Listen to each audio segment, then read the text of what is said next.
up YouTube, this your boy Download back for another industry talk. First of all is, I'm sure you've all have heard by now, Lord Finesse have sued Rostrum Records, Mac Miller, and thatpiff.com for $10 million.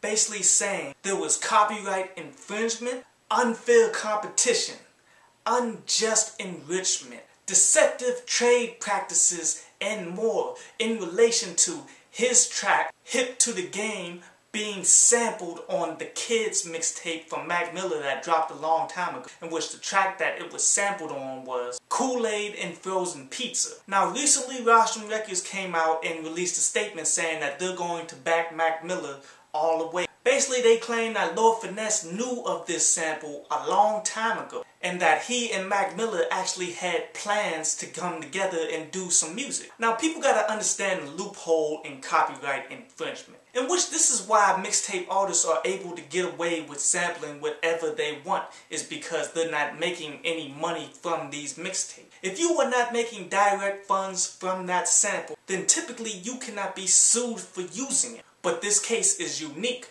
because he added thatpiff in there. And don't get it twisted, thatpiff made money directly from this mixtape. Whenever you go to thatpiff, they get paid. You always see the advertisements on their page. They got multiple on it. If ever you click on them, then they get paid more. Now, by no means did they make anywhere near $10 million worth of money off of this mixtape. And then it also kind of goes in the angle that if Mac Miller didn't use these samples and shit, he never would have propelled himself to the level in which he's at, in which he's been selling a lot of records. That's basically how he's trying to sneak into the back door to get paid directly off of that. And I'm not going to lie to you and tell you that he doesn't have a chance. Personally, I hope that he does not get that money, because if he does, overnight, the mixtape game is going to change. Because look at it like this, that's free money for anybody out there who's been sampled. People are going to come out the woodwork to get that shit. Then a lot of sampling producers won't be able to sample no more. But anyway, on to Gorilla Black. See, Gorilla Black just got caught up in a credit card scam. Now, supposedly Gorilla Black purchased over 27,000 credit card numbers, and they're saying that this made him at least $150,000. He got two co-conspirators. One is from the Netherlands and one is from Maryland. And I believe the one from Maryland already pled guilty, so it's not looking good here. But one thing that'll work out in his favor, man, is the fact that it's a white-collar crime. Now, don't think that they won't try to change the fucking rules to give him some hard time. But if they do play by the rules, Gorilla Black may be out a lot sooner than a lot of people would think. And I'm telling you, man, it's tough out here for rappers that did not prepare for the end of their career. I'm sure Gorilla Black thought he was going to be bigger, last longer than what he did, but didn't even come close. And now he's doing these type of scams and shit, man, and that is not a good look. Next, Ubisoft, known for making the Assassin's Creed games. Basically, they're creating a new game called the Hip Hop Dance Experience.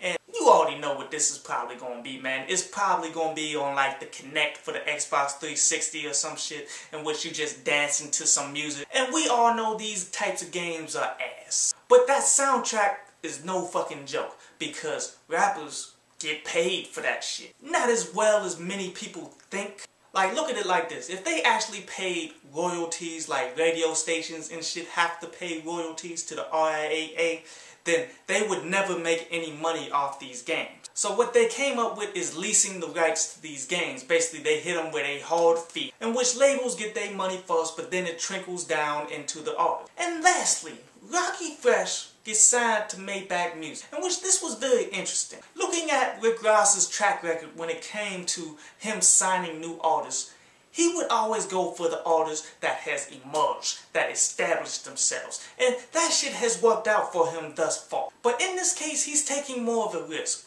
because Rockie Fresh isn't nowhere near being established yet, but it looks as though he's on that way. You have to keep in mind, man, there's a lot of rappers out there that look like they were going to be on their way to the fucking top, but never fucking made it. So Rick Ross signing this guy before he sees a peak that his previous artists like Wale have seen. Basically, he got Rockie Fresh at a discount for that. And if it works out for him, he's going to look like a genius. But if he doesn't excel to that level, then it was a huge risk that he wasted a lot of money on. But I hope it works out for Rockie Fresh. But this was another industry topic.